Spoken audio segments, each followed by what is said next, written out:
And for blood sample, we look to different biomarkers of epithelial and endothelial injury. This is operation, focal and non-focal ERDS. The ratio is quite every time the same. You can't read anything on this table, it's normal. Don't go to the ophthalmologist, it's normal. I'm just going to show you only what I want to show you. When you publish a paper, you put in a table all the data that you don't want everybody to see. So it's what I've done. Standard volume use, 6.88 in both focal and non-focal. Not so bad. Observational study, not so bad. PIP, 10.4, 11. No difference, but not so bad. Plateau pressure, 26, 27. Well, not so bad in France. Maybe we can work in Singapore. French physician. But anyway, we don't care about focal and non-focal ERDS when we set the ventilator up in France. It's really fun because when we do the same thing in my ICU, that they use difference, because we believe that there's a difference. But in 15 ICU in France, absolutely no difference. But they are right. If we look to PO2 FO2 ratio, 140, 117, 14, 17. No difference. The severity of ERDS, according to the Berlin definition, is the same. The answer is really ERDS patient. The severity is absolutely the same. But if we look to the mortality of our patient, ICU mortality for focal, 18, 37 for non-focal patient. At day 90, 21, 45. Oh, probably they are not the same. Probably they are not the same. But if we compare our data with the data of Caroline, not the same country, not the same continent, not at the same time, but you have quite the same mortality. Not the same phenotype, but looking to mortality, it looks like phenotype 1 and focal are probably not so different. So the old guy and the new girl are probably not doing things so different. So one more argument to say we have some phenotype of ERDS. Call them pro-inflammatory or diffuse ERDS, it's probably the same. But there are at least two phenotypes of ERDS. And we probably took into account this phenotype. But if we want to move on to do something about this phenotype, we maybe need to understand why there is two different phenotypes. And to understand that, and this is a more difficult part of my talk, we need to move from the phenotype to the endotype. At this stage, it's quite difficult. I'm comfortable with that because I'm working on this topic since 10 years. So I hope everything will be not so easy for you in the 5 minutes. What is the endotype? The endotype is a mechanism, biological mechanism, responsible of the phenotype. The endotype is what, in terms of mechanistic, could explain that you have focal ERDS and non-focal ERDS. And we made the hypothesis with two groups that probably the alveolar clearance was the endotype. So that if the lung is not able to remove the edema, probably you will have different lung morphology if the lung is able to remove or not lung edema. In our study, for one of my fellows, we use a biomarker called S-RAGE. RAGE is a biomarker of epithelial injury. only epithelial injury. And what we saw is that there are a huge difference between non-focal and focal ERDS in terms of epithelial injury. Really, really important. And the area under the curve is quite good to split focal and non-focal ERDS.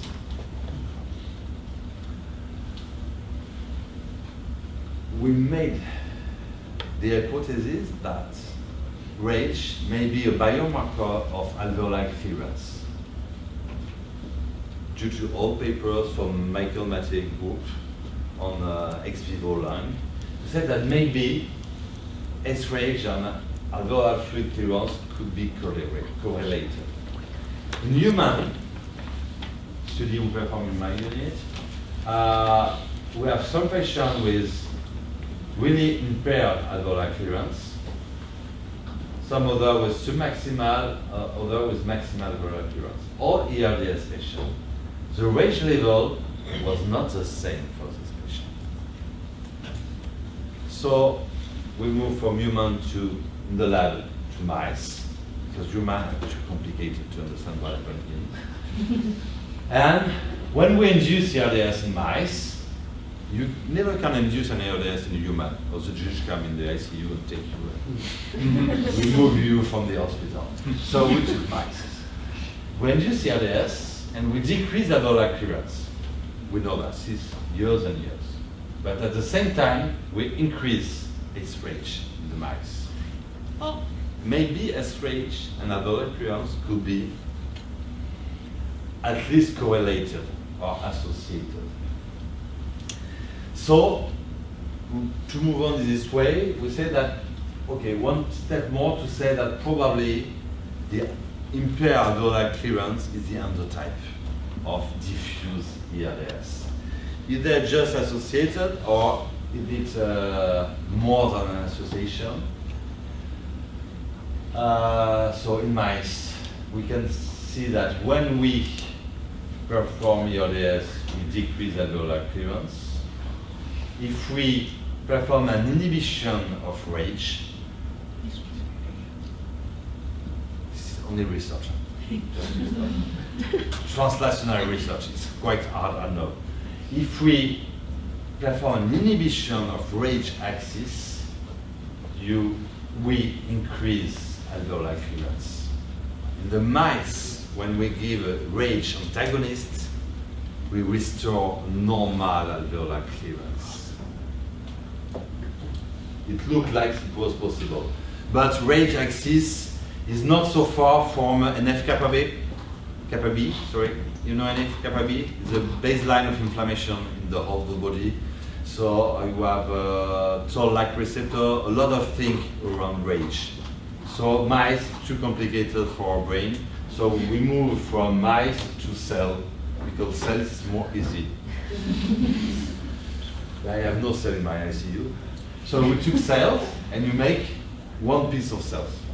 And we looked to what happened in terms of fluid transport, one part and in the other parts of cells. When we change rage receptor in only cells, this is the only thing we changed, we increase fluid transport from one side to one other side of lung cells. So there are really, really strong arguments to say that rage pathway is probably the mechanistic approach of lung clearance. And lung clearance is the endotype of ERDS phenotype, lung morphology past. If you're out, you can tell me, I can explain another time. No, it's okay? Yes. The goal of to put that in my talk is not to make you a specialist of rage in ERDS. It's just to explain and to put one more stone to say that we have different ERDS patients. And now, this last year, we know why they are different. It's not only the CT scan or chest X-ray, is a biological foundation of the difference. And if we change, if we are able to promote an inhibition or restoration of alveolar clearance, we may change the prognosis of our patient. But today this is translational research, and we have just published this paper in a Nature group, and we were really proud to publish in Nature group, but it's a small journal of Nature, but it's Nature. It's always Nature. Is it important for our patient, for our nice ventilator, for the patient you have in your ICU? Maybe, but in 10 years, 15 years maybe. Maybe not. Do you know that there are some studies have been performed on beta-2 agonists on ERDS? Because when you give beta-2 agonists, you increase alveolar clearance. You remove lung edema. It's a well-known strategy. 2 studies have been performed. A lot of animal models, but 2 randomized controlled trials have been performed. The first is negative, like every time for ERDS. The second has been stopped as an intermediate analysis for futility. So it's negative too. When you give salbutamol for all ERDS patients, maybe you can go playing golf, it's the same for your patient. And it's cheaper for the society. Not for you, but for the society. But if we think this study differently, if I say, okay, but if salbutamol, beta-2 agonist, increase alveolar clearance, it makes sense to give them only in patients with impaired alveolar clearance. If my patient have a normal alveolar clearance, he don't care about salbutamol. And probably it will be bad for him, because when you give salbutamol, you increase heart rate, you decrease blood pressure, etc., etc. And you don't change the alveolar clearance, because in some patients, alveolar clearance is good. So it don't make sense. But if you say, okay, I'm going to give salbutamol only in patients who have a rate higher than 2000, I will be sure that they have an impaired alveolar fluid clearance. Probably it could change the face of studies in ERDS. Today, we are not able to measure rate at bedside. I hope in a few years, months or years. But it could be interesting. Maybe, waiting for rate at bedside, I could say, okay, I'm going to give salbutamol only in patients with diffuse ERDS. Because in focal ERDS, it don't make sense. And probably it could be different. So this was one way more to say we have different patients with different ERDS. Lung morphology is probably one of the phenotypes, which is explained by the alveolar clearance impairments. And in the future, not in the next future, we can modulate rate pathway to change the way of this patient. This is another term, one more piece to say we need personalized medicine in ICU too. When when we go to our friend in cancerology ward, if you have a breast cancer, according to the phenotype, you have not the same chemotherapy. And we have large proof that it changed everything according to the phenotype. When you have a bacterial infection, you don't give the same antibiotic to all the patients. You try to give the good antibiotic according to the good bacteria. But when we set the ventilator, we continue to set the ventilator in the same way. We are proud of us, 6 ml/kg, nice PEP, nice blood pressure, but the same for everybody. And if tonight we all go together in the restaurants, and if we have the choice, I'm sure we're not going to eat the same thing. I'm quite sure. At least if we are in France, we have some frogs, and I'm not sure you will eat our frogs. Probably, I hope it will be the same with mechanical ventilation. And this is what we're going to see. How could we personalize medicine in the next part, in the last part of the talk. So maybe more big break, to have a coffee. And after we'll finish by the how to personalize medicine. And to remember you the last slide, the topic was how to increase alveolar fluid clearance, for example. We say maybe salbutamol, but maybe mechanical ventilation. Do you know if we could increase alveolar fluid clearance with the ventilator? Do you think it's possible? Yes, it is. This study we done in one of my ICU with Mathieu Jamoulin, with a young guy in the lab working a lot. So we performed a small study, just physiologic, called study in my ICU. C'est 12 patients with recruitment maneuver, 12 without. Only diffuse ERDS. So only ERDS with alveolar fluid clearance impairments. We took only this kind of patient here. And we performed for some patient a recruitment maneuver, for some other, just a sham recruitment, we change anything. When we look at the rage level, we can see that after the recruitment maneuver, a quick decrease in rage level in plasma during 4 hours, and after remaining increase.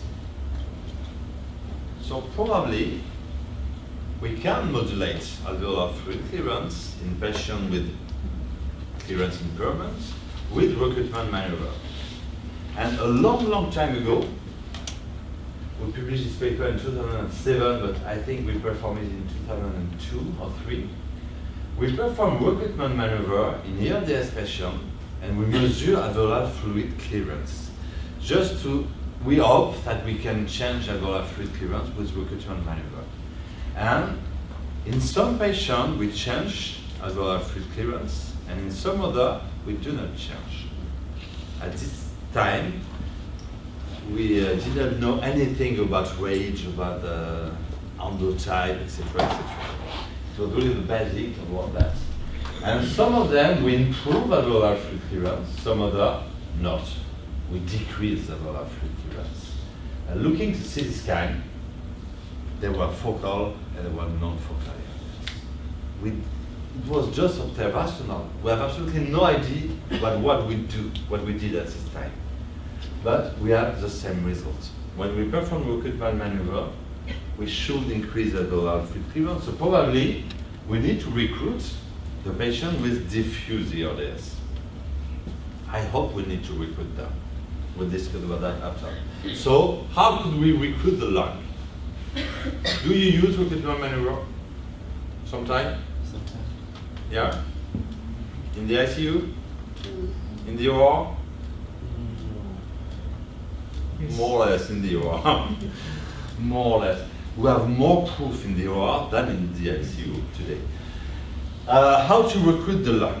In the literature, we can show that the most known recruitment maneuver is a CPAP, the continuous airway pressure, and we can find everything published, from 30 to 60 seconds, and from 30 to 60 centimeters of water.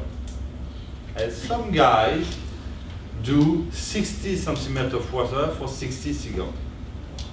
It's quite hard. One of them used recruitment maneuver 60-60 on brain injury patient. And the conclusion of the paper is, maybe it's not so safe. Maybe we need some norepinephrine in some patient. And some of them use 30 centimeters of water for 30 seconds in really severe patient, and they say, you never change anything using recruitment maneuver. Yeah, probably it's not a good one. So, we have to think about that. The other way to perform a recruitment maneuver is what we call extended side. So progressive increasement of PEEP to perform a recruitment maneuver with standard volume from 3 to 10 minutes. This is another one. This is the one we published in terms of volume control recruitment maneuver. And we compare the extended side to the CPAP in one study, just physiological study. And we show that we have more improvement in PO2 with extended side, not so important. But we have, in terms of recruited volume, we have more responder with the extended side than with the CPAP. So all patients were mixed, probably because it was adapted, it was more long, etc., etc. I don't think it's really important. I love this review by John Marini, one of the old guy of the ICU, who said that probably the best recruitment maneuver is the recruitment maneuver you know how to do, and you know how to be safe with this recruitment. Probably the most important point. And he said in this study, this review, that probably this one is better in ICU, in the OR, and in ICU. I think the most important message is simple, really simple maneuver.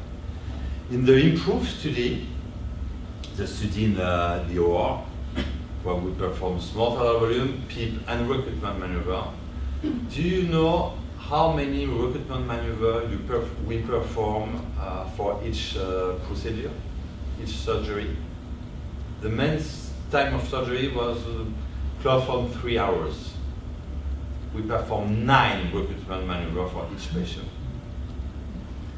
So it means that if it's not a simple recruitment maneuver, nobody will do that. And we perform an observational study in France this year, 2016. How the patients are ventilated in the OR. And quite everybody use small total volume. Great. Half of the anesthesiologists use PEEP. Great. It means that after the anesthesiologist use small total volume without PEEP. It's what Bendixen did in 1963. It's harmful. So we need PEEP. 5% of the anesthesiologists who use recruitment maneuver, PEEP and small total volume.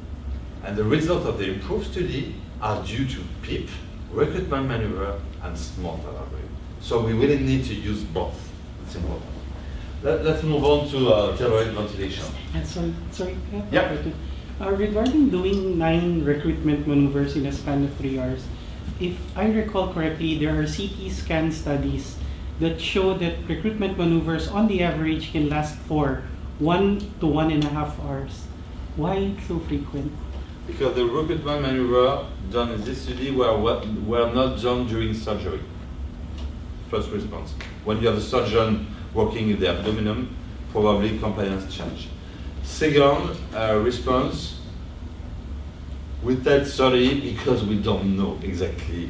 So we could have, say, 45 minutes or 20, we say 30. Probably 1 in each hour may be enough in some patients, in some other not. The response is maybe we need a monitoring, but we'll talk about that after. In the OR, we said 30 because for the study we need to have a standardized protocol. And the protocol was 1 recruitment maneuver after intubation and 1 recruitment maneuver each 30 minutes and 1 recruitment maneuver at the end of surgery before intubation. This was for the improve. So what we need is a simple way to recruit the lung, just a physiological precision to reverse atelectasis due to compression or resorption. The level of pressure are not the same. For resorption, it's a paper from Paolo Pelotti, we need at least 30 centimeters of water. It means that if you want to recruit the lung, probably it's not useful to use 30 centimeters of water, and the minimum level of pressure should be 35 centimeters of water, even in the OR. A lot of papers are done with 40. I'm not sure it's the best, but at least 35. The time. the well-known recruitment maneuver is 40 centimeters of water for 40 seconds, published by Bruckmann-Lachmann in 1982 in intensive care medicine. Somebody already read this paper from Lachmann? It's a kind of scientific hold-up. Because the paper that everybody say, yeah, it's Lachmann 1982. Yeah, so it's not a study, it's an editorial published with a paper of mechanical ventilation in pediatric area. And he just said in the middle of the paper, we should use the open lung approach, open the lung and keep the lung open, and maybe we can promote a kind of recruitment maneuver, should be a CPAP of 40 centimeters of water during 40 seconds. It's just a theoretical issue of Bruckmann-Lachmann. And everybody say, use 40 centimeters of water during 40 seconds. No data at all. If we look to how long we should use the CPAP, it's one paper, nice paper for Jean-Michel Constantin, who was a French physician, who's now half a French physician, and in the other hand is a medical director of Hamilton. So be careful of the new studies of my friend Jean-Michel. Now it's important to know this kind of thing when you look at the new paper, because he continue, he still writes some scientific paper. I'm not so confident with that. I'm no issue. You go with the industry, you go with the industry. Maybe tomorrow I will work with the industry. But when you work with the industry, you don't write scientific papers. I think that the collision is not so nice. But this paper was published before. He was the director of Hamilton. So they performed recruitment maneuver in ERDS patients.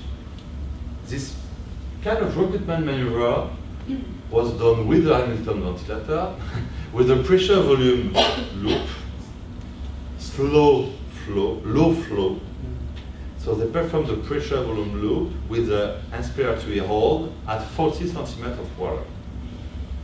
But to keep the pressure at 40 centimeters of water, you must put some gas in the lung, because when you recruit the lung open, and you must put some gas. And he's a really smart guy. They look at the flow to maintain the 40 centimeters of water of pressure. And he said that after 20-25 seconds, you need no more flow to maintain the pressure. So probably how the lung is recruited after 25 seconds. It's true between 25 and 40. Maybe some patients are recruited after 3, 4, 5, 6 minutes. But if you want to use a CPAP, probably 20-25 seconds is enough. And for the right ventricular, it's better 20 seconds than 60 seconds. Because 60 seconds, when you are right ventricular, it's difficult for you to have a high pressure during 60 seconds. So that would be interesting. How to do that? How to do that in bedside? We can use back squeezing. Yes, no? My goodness, no. Never use that in the ICU.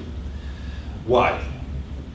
Because you don't know which level of pressure you are going to put in the lung. We use an artificial lung with my friend Samir Jaber from Montpellier. We published a lot of paper in mechanical ventilation. We took the artificial lung, we put an intubation tube, we blend everything, and we put the lung between the OR and the ICU.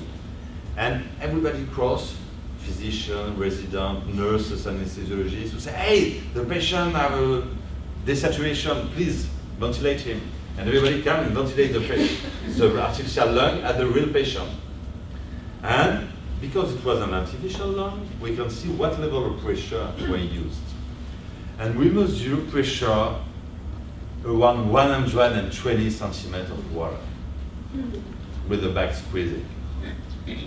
But it's not only dynamic pressure. If it was dynamic pressure, probably it's not so important. When you ventilate an asthmatic patient, you use really high pressure, peak pressure. Have you never seen the trachea exposed? Never. But when you use back squeezing, try to remember your hand. And you RP down, you maintain, relax. So it's not a peak pressure, it's a kind of plateau pressure. So if you have 120 of plateau pressure, probably it's not so good for your patient. So never use the back squeezing for recruitment maneuver in ICU. In the OR, it's different. Here is my friend Emmanuel Fuchier. And what is different in the OR? The APL valve. You can't limit the pressure. You said 40 centimeter water, and even if you squeeze the bag like a rugbyman, you never go above 40 centimeter water. So it's absolutely safe. And you can see that Manuel put too much gas in the balloon. He can't no more recruit the lung, but it's a good way, it's a simple way to perform recruitment maneuver in the OR. The other way that we can use in the OR and in the ICU is, for an example, to use pressure support ventilation. You remove the pressure support, you use high peak, and you will have a kind of recruitment maneuver. I don't like this maneuver for one reason. If the blood pressure goes down because the patient is hypovolemic and you didn't see it, or if the patient is not paralyzed and starts coughing against you, you have to go to another mode, to the previous mode, to go to volume control ventilation. You push the button, volume control ventilation. But if you were in pressure support, you are going to go in volume control with the same level of peak, of 40 centimeters of water. So it could be really harmful for the patient. Very, very harmful. Another way to be much better, but it's only available in the OR, it's the automatic recruitment maneuver. You can choose a loose ventilator in the OR. You choose your recruitment maneuver, CPAP or extended side. You choose the time, the level of pressure. You press start. And if something goes wrong, you press stop and you go back to the initial setting. So it's safe, it's easy, and in France, in the OR, nurses perform recruitment maneuver. If you want to do 9 recruitment maneuver during surgery, only nurses can do that in France. No anesthesiologist keep in the OR for 9 recruitment maneuver. It's really easy, really smart. Unfortunately, it's not usable in ICU ventilator. It's a shame. Good idea. We have other way to perform recruitment maneuver with this ventilator. Maybe I can show you tomorrow on the peak. I'll show you an easy and smart way to recruit the lung with the GE ventilator. We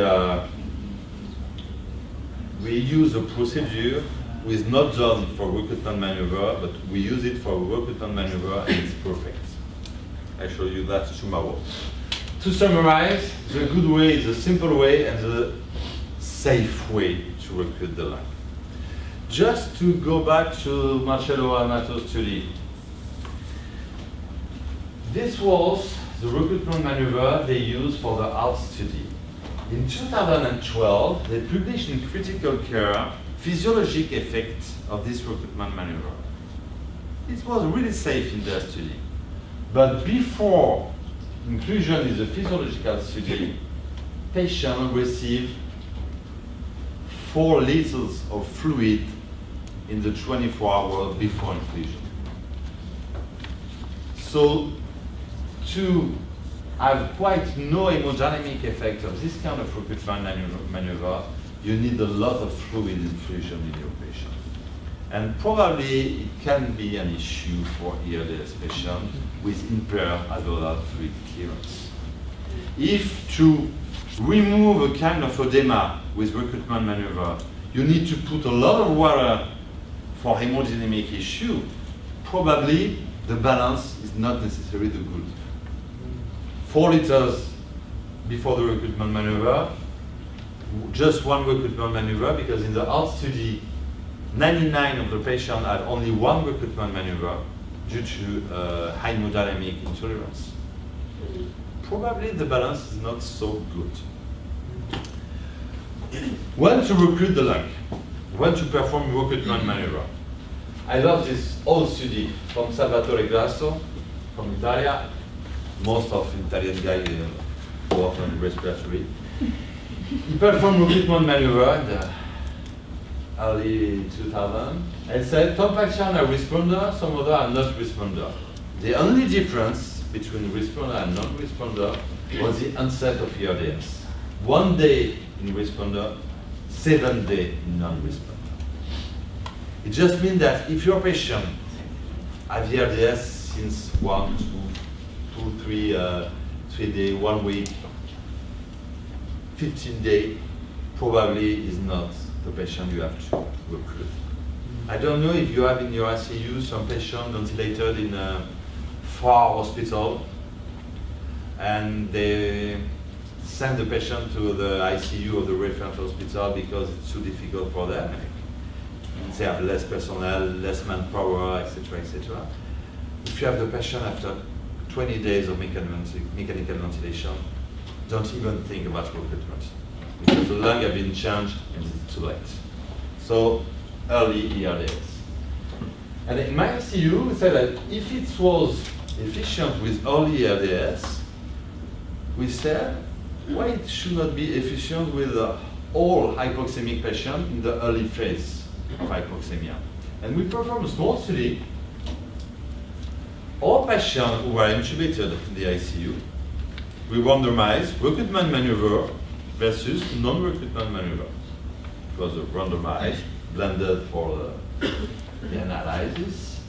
All patients intubated for hypoxemia, not for sedation or not for brain angioplasty, just for hypoxemia, intubated in the ICU.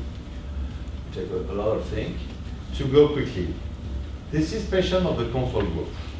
PO2 FiO2 was around 100 at inclusion, 100 after pre-oxygenation, NIV or back breathing, 100 5 minutes after intubation, 110 30 minutes after intubation. And I'm sure you all have this kind of patient.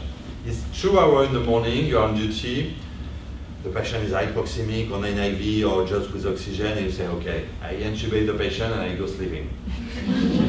And you put the tube, and you don't go sleeping because the patient is deeply hypoxemic even with PIP-10 after mechanical ventilation. And you spend 2 or 3 hours in the room to say, how can I manage this patient? In the recruitment maneuver arm, 5 minutes after intubation, PO2 FiO2 ratio is 250. It's only PO2.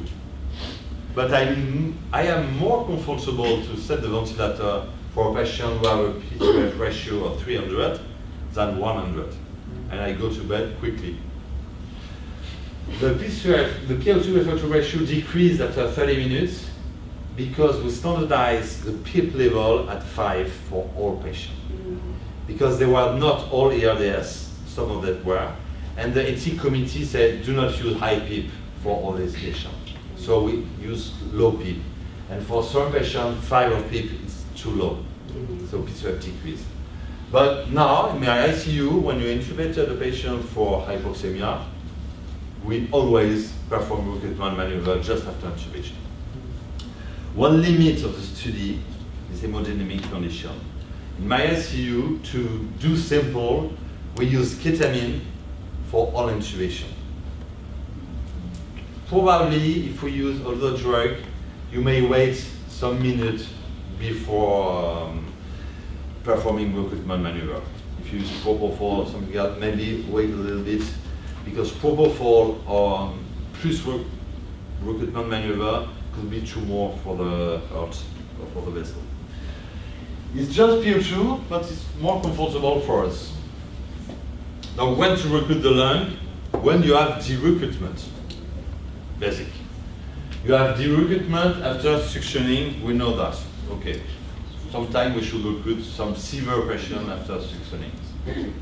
Only severe patient. I say only severe patient because during a lot of time, I say in every meeting that we should recruit lung of patient after suctioning. When we had the AT in the ICU for the first time, I put the bell on the patient, and the nurse suctioned the patient. I said, we're going to saw everything decrease. And you saw lung volume decrease with the AT. And 20 seconds after, lung volume go baseline. And it was dramatic for me.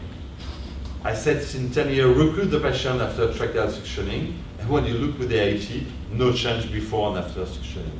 It just decreased during suctioning. Next patient, tracheal suctioning with the AT, loss of lung volume and remain really low. This patient need recruitment. So the message is probably we should not recruit all the patients after tracheal suctioning, only patients who need tracheal suctioning. And how to know when the patient needs tracheal suctioning, so we're going to discuss about that. So after de-recruitment. So in physiological point of view, it means when recruited volume decrease. But when recruited volume decrease,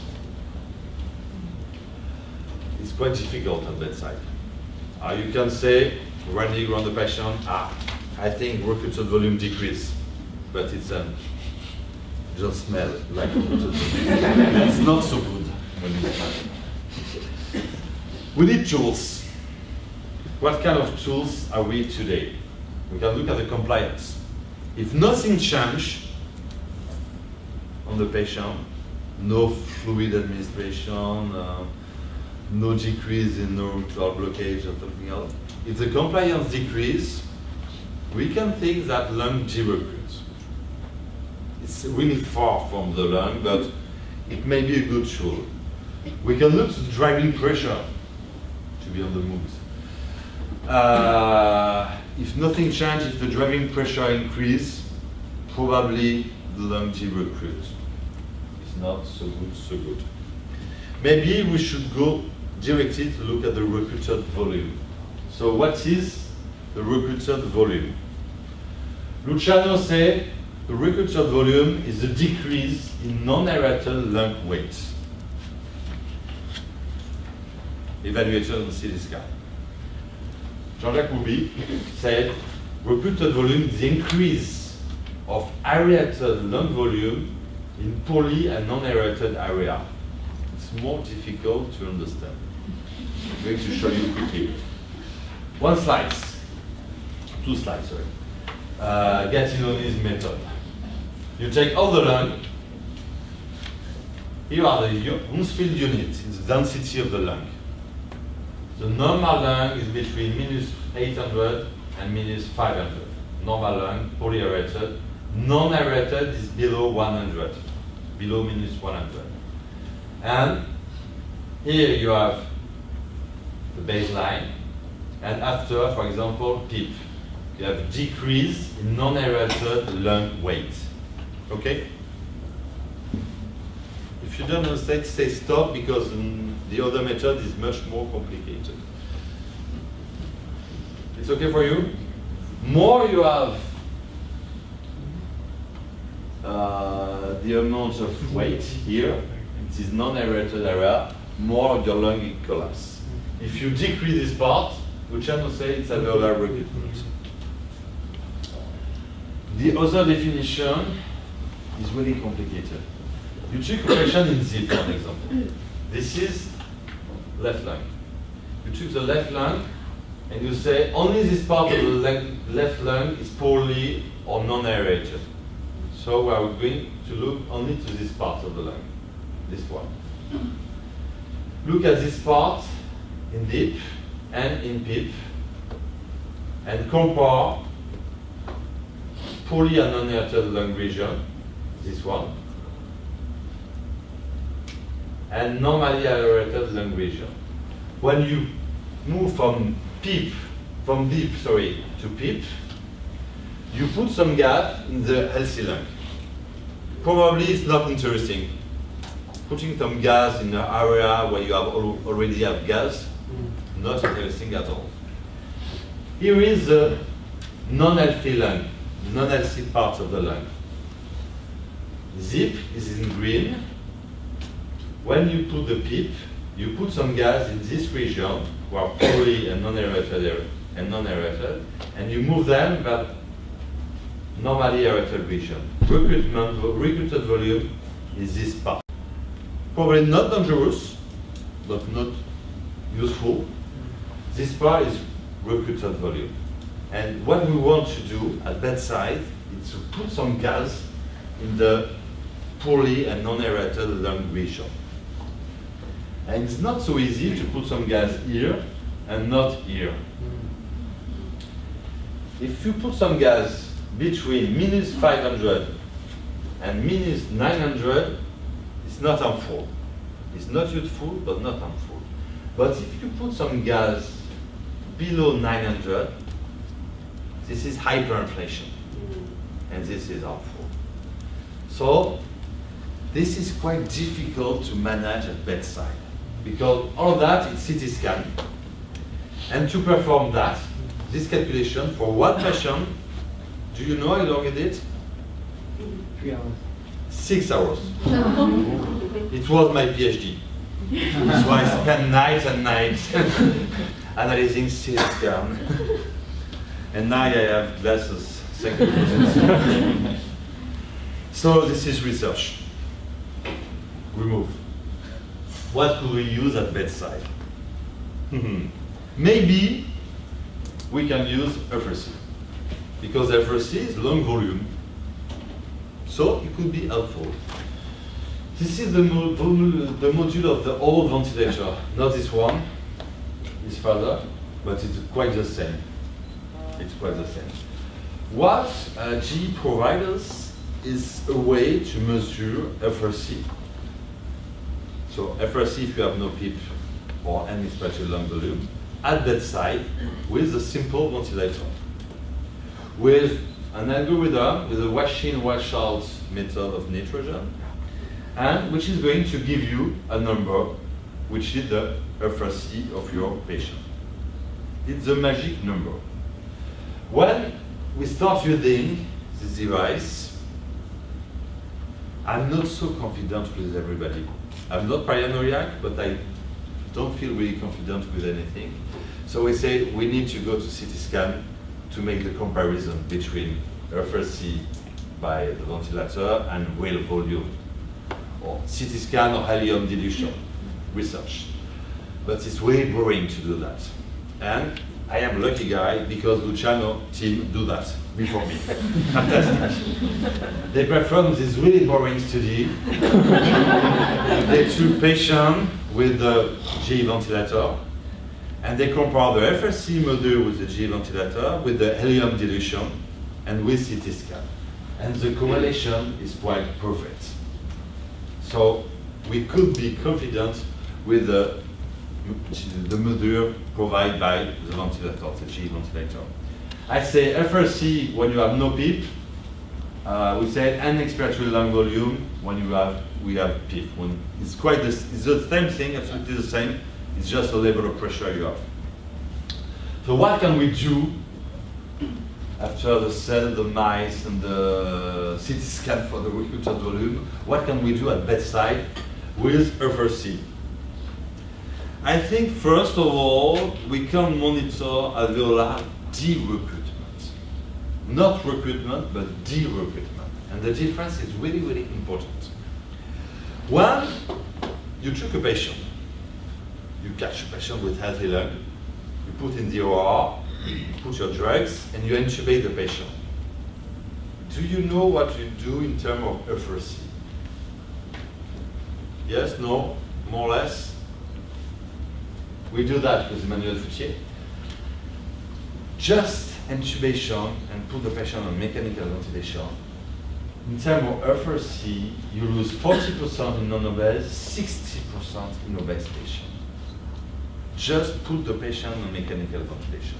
when we performed this study, we were in the OR, but surgeons were not in the OR. It was before surgery.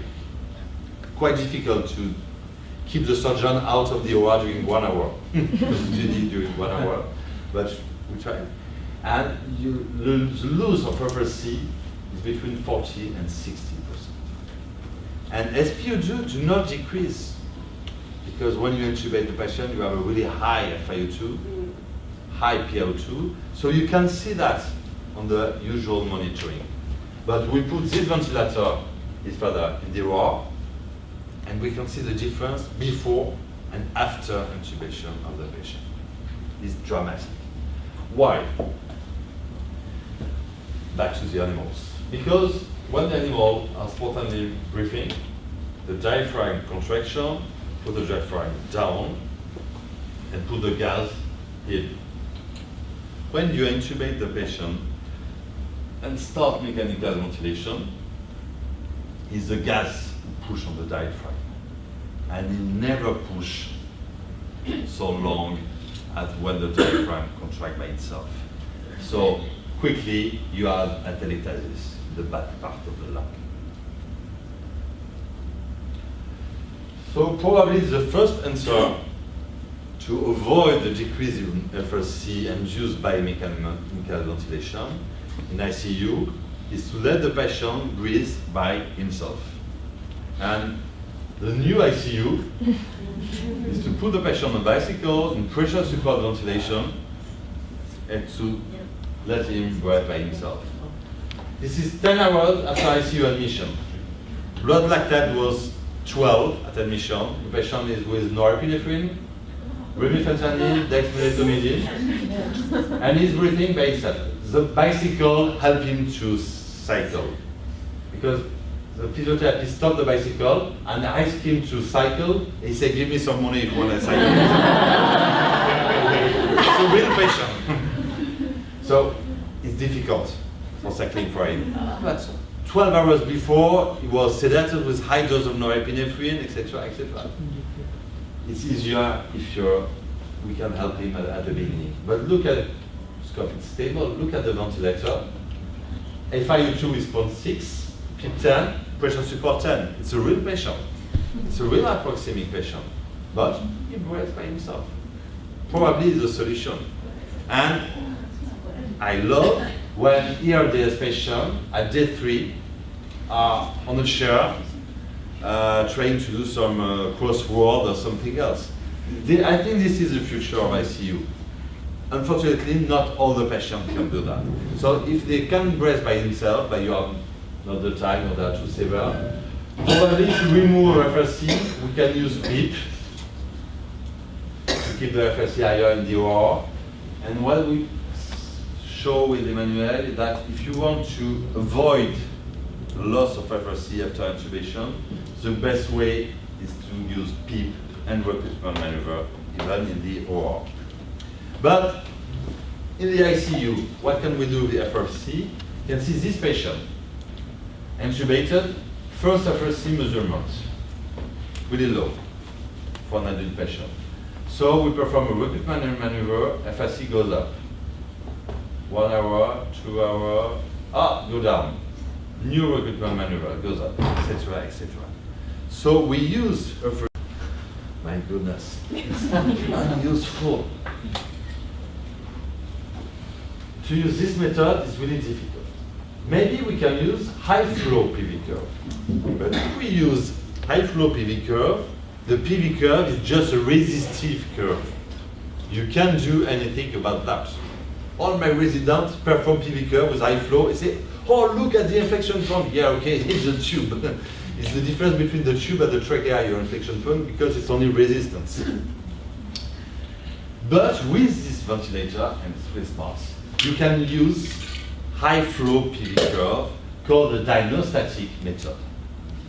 The ventilator by himself is going to perform one PV curve in zip, one in PIP, or at 2 levels of PIP, or before and after, at the same level of PIP, before and after recruitment maneuver. It's automatic. It's high flow. and the ventilator is going to give you the recruited volume. It's quite magic. This is a new tool, so FRC measurement, and you go to lung in view module. So you need a small catheter to monitor the pressure in the trachea to avoid the resistance due to the tube. And after, using an algorithm, we say that inspiratory and expiratory resistance are the same for same level of tidal volume, which is absolutely false on the physiological point of view, but the difference is small, so we can accept that. And the ventilator is going to say you, for this patient, when you change peak level, or if you recruit the lung between this level and this level, you have an increase in FRC of 221 milliliters and an increase in recruited volume of 2061 milliliters. So in this case, it's really smart because you have increased FRC and recruited volume at the same time. If you perform the same thing in the patient with focal ERDS, the ventilator is going to tell you, you increase FRC from 500 ml, you increase the recruited volume from 0 ml. Sometimes the ventilator is going to say you that you lose recruited volume. You increase FRC, but you lose recruited volume. Why? Because if you perform hyperinflation, you are going to collapse poorly aerated lung area.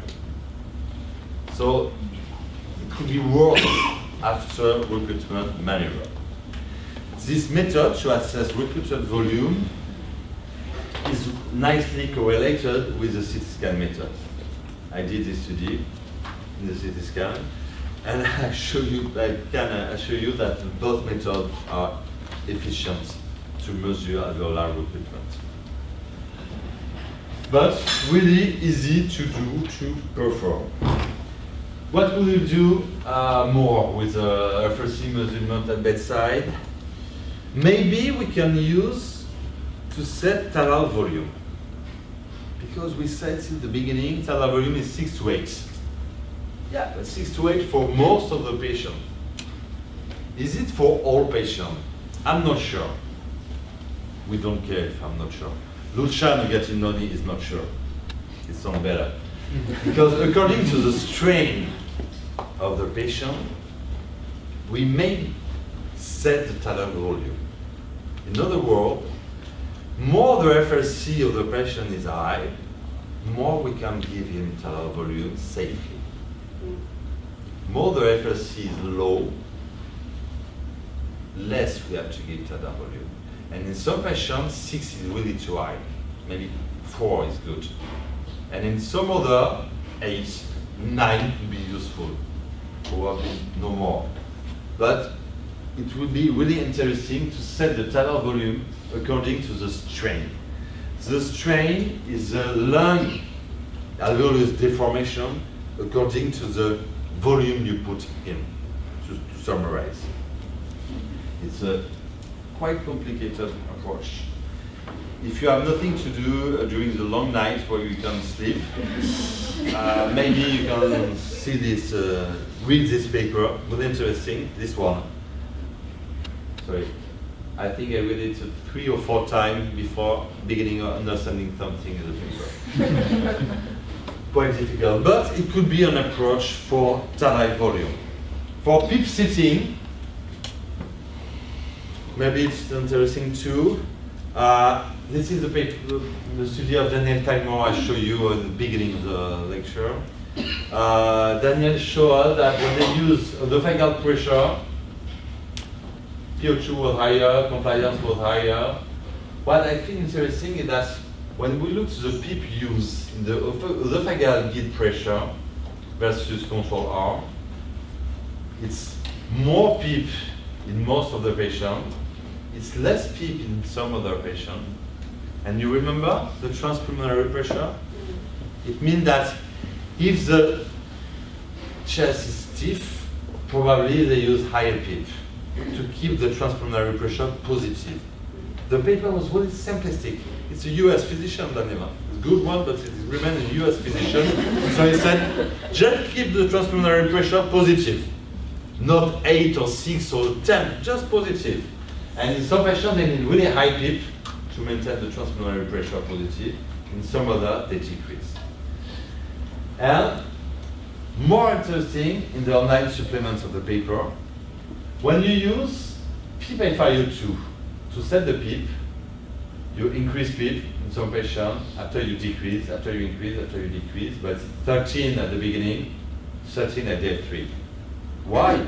Because if you put PEEP 24 to an hypoxemic patient, you are going to recruit a little bit the lung.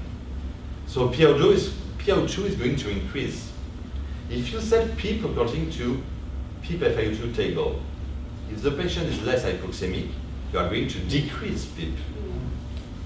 But if you think about the transpulmonary pressure, if you think that the PEEP is just the arm who keep the lung open, do you think that 2 hours after inclusion, that the reason why the transpulmonary pressure required to maintain the lung open is lower than 2 hours after? No, it's probably the same. So if you decrease PEEP, lung collapse. PO2 goes down, so according to PEEP FiO2, you have to increase PEEP more, go down. It's not the good way, I think. In the esophageal pressure group, 13 at the inclusion, 16, 17 at day 3, but in some patients it goes up and you remain up, in some other you go down and you still down, because people set according to lung damage, not PO2. Are you okay with that? My message is not to say you need to measure transpulmonary pressure. My message is that we need tools to set the good PEEP, because PEEP FiO2 is probably not the good way to set PEEP in our patient. We will have the results of the large randomized control trial on esophageal pressure to set PEEP in EODS patient in the oncoming month. The study is finished, but I have no news of the results. I think it will be presented in the EasyChem in Brussels or in the ATS in May, probably. So, what can we do with FRC? Probably set the tidal volume. I don't know. But maybe don't use tidal volume higher than 1.3 FRC.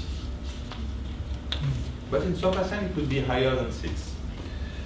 Probably for PEEP setting, or new recruitment maneuver. So to have monitoring of de-recruitment, lung de-recruitment. And it's probably important because the clothing pressure of lung is really different in different EODS patients. So we can say that there is a magic number for the PEEP. It's impossible. And this study, nice study again from Luciano, is probably one more step to say we need tool to personalize mechanical ventilation.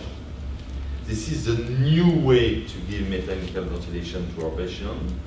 Is to set the good PEEP, not look only to PO2, not only to compliance or FRC or shunt, but take the good level of PEEP between hemodynamic stability, FRC improvement, PO2 improvement, etc., etc.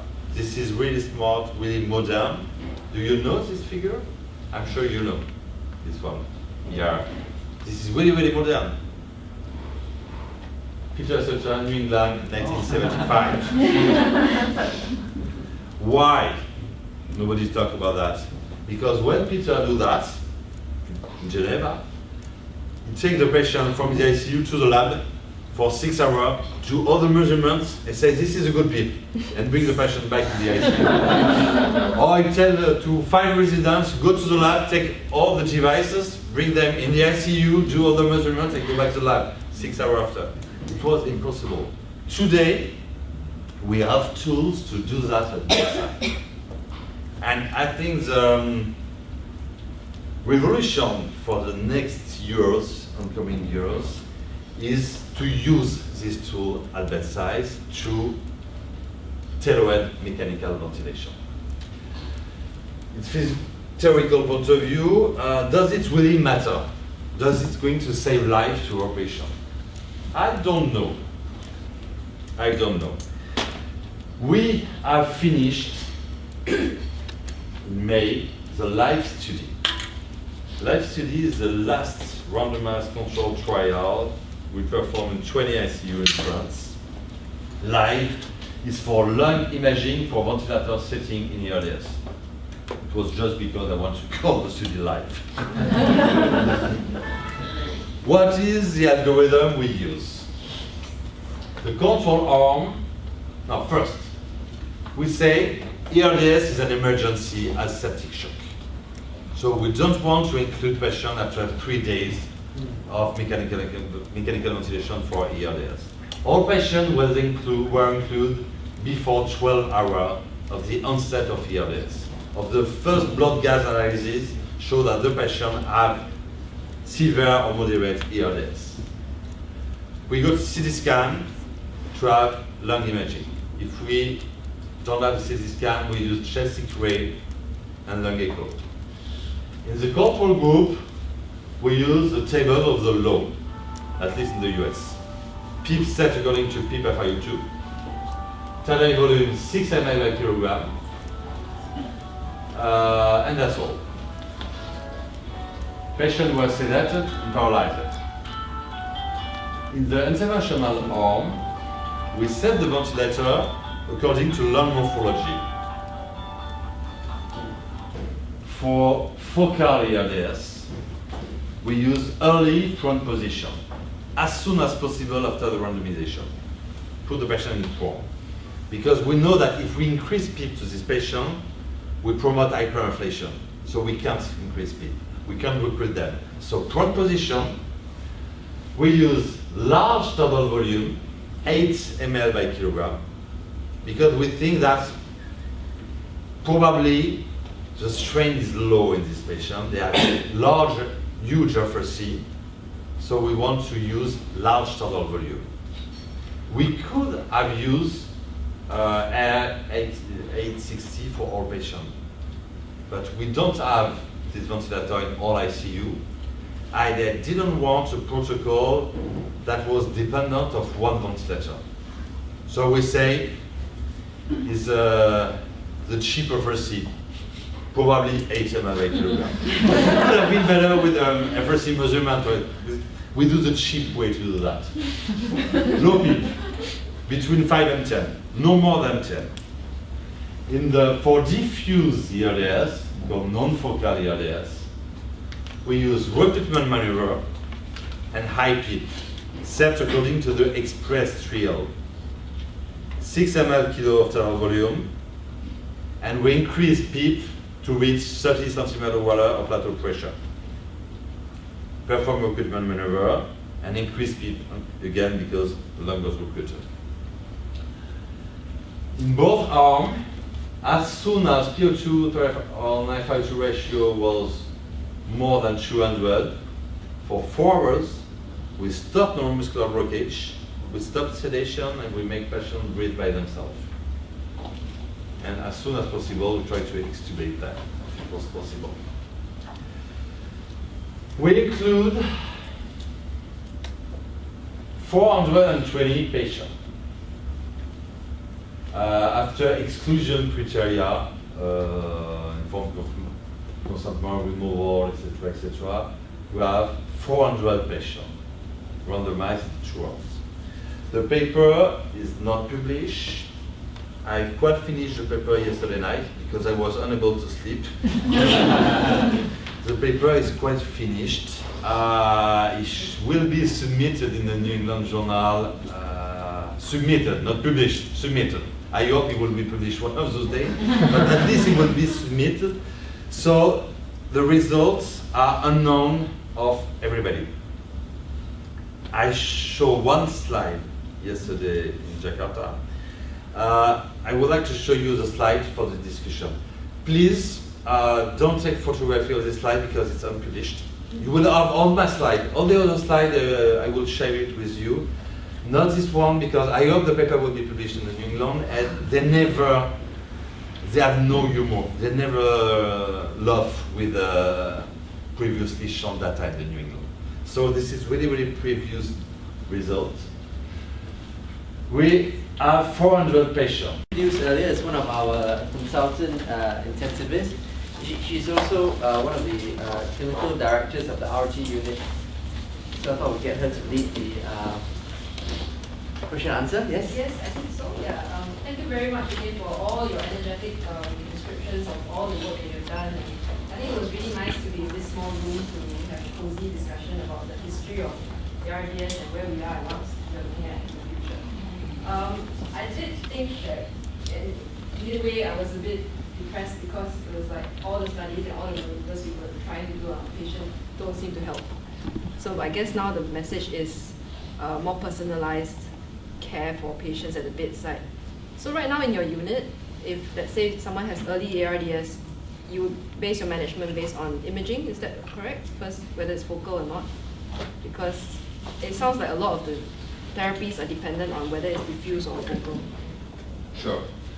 First, we use a lot of CT scan in my ICU by culture, because I was born in ICU with CT scan, and so we do a lot of CT scan.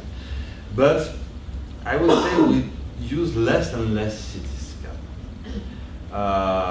Lung echo could be useful, not for monitoring lung volume.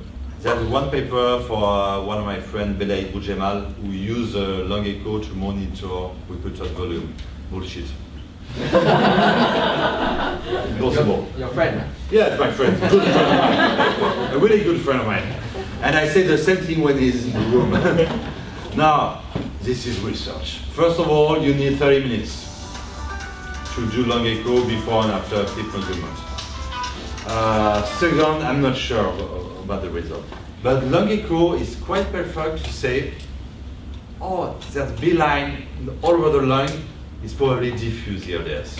Or you have only consolidation in the back part of the lung and few B line, probably it's focal ARDS. For that, lung echo is useful. After, for monitoring a lung volume, we use both FRC, E18 in some patient, FRC and E18 in some other. We use a lot of two. So we use strategy based on lung morphology since a long time, because we do a lot of physiological study. I was quite afraid when I saw the results of the study, the first results. I am more happy with the result with the other classification. And I think it's one more argument to say we need to look what happened in the lung. I think now it's time to ask all the questions we have after hearing the whole talk in the beginning. So I think first, any questions? Ken? Actually, I have a question. Oh, maybe he can go first. It's okay, lady first. You go first. It's okay, you can go first. Lady first. Okay. Do you think there's any value if we add on esophageal pressure monitoring when we are doing recruitment maneuvers, so we can even increase our pressures even higher and tailor it to the specific patient that we are seeing? Because there are some patients who are very obese, like you say, and the pressures can even go even higher than 30. And if we have esophageal pressure monitoring, we can do an even more aggressive recruitment while being safe. So I was wondering, what do you think that is something that is practical at the bedside, something that we should pursue? I think you are right. This is a good question and you have the good idea. Probably we should use the vagal pressure in obese patients. And if in 2 or 3 hours you are not able to manage hypoxemia and de-recruitment with recruitment, prone, PEEP, etc., if it's too complicated, I think we need to put on the vagal balloon today to understand what happened. I hope in a few months or year we'll have an algorithm who say, according to the BMI, we can use this plateau pressure. I'm working on this field with my friend Emmanuel since a few years. It's really difficult to do that. But I hope in the next future we can do that. But today, the only way is to put an esophageal balloon and to measure. It's quite difficult. It's easy in a pressure support ventilation patient because you have the swing when the patient breathes. So you know where you are. In a paralyzed and sedated patient, it's really difficult. And in the first paper from Daniel Talmor, he didn't say how much patients were excluded because they were not able to measure. In the new study, I think we'll have some different results because it's quite difficult. But you can put on this wall, you can put the esophageal balloon and measure the transpulmonary pressure. It's easy to do. Someone at the back. Dr. Saj? Yeah, the question is we cannot easy to clarify which is focal and non-focal. Do you have any kind of definition or criteria? It's all studies. The main issue with lung morphology is that at the beginning, Jean-Jacques Rouby, who is really a man of the physiological time, now 70 years old, said there's focal, diffuse, and he said patchy, mixed focal and non-focal.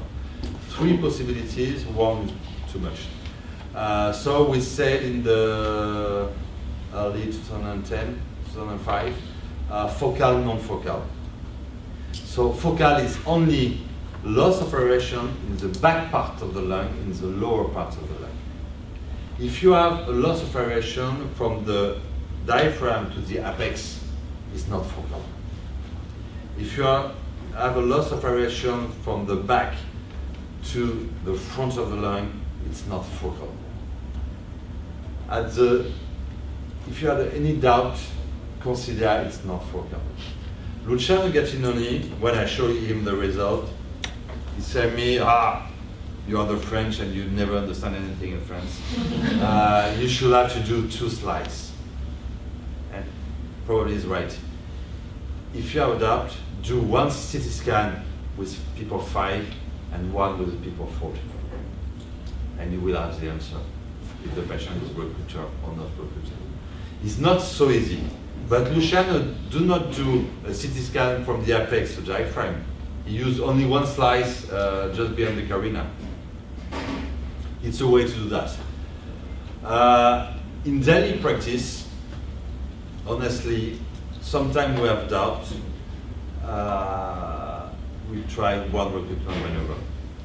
If blood pressure goes down on a non-hypovolemic patient, if the increased SpO2 is not so much important, consider it's focal, put in the prone, decrease the PIP, etc. This is a pragmatic approach, but you were right, and the result of the study are this one. It's not so easy to split focal from non-focal patients. Maybe in 5 years, we just take a piece of blood to have range result and say range is low, use prone pronation. Range is high, use recruitment maneuver and high PIP. But this is the future. So if you are going to make the bedside test, I want to buy shares in your company. We'll share together. The next question relates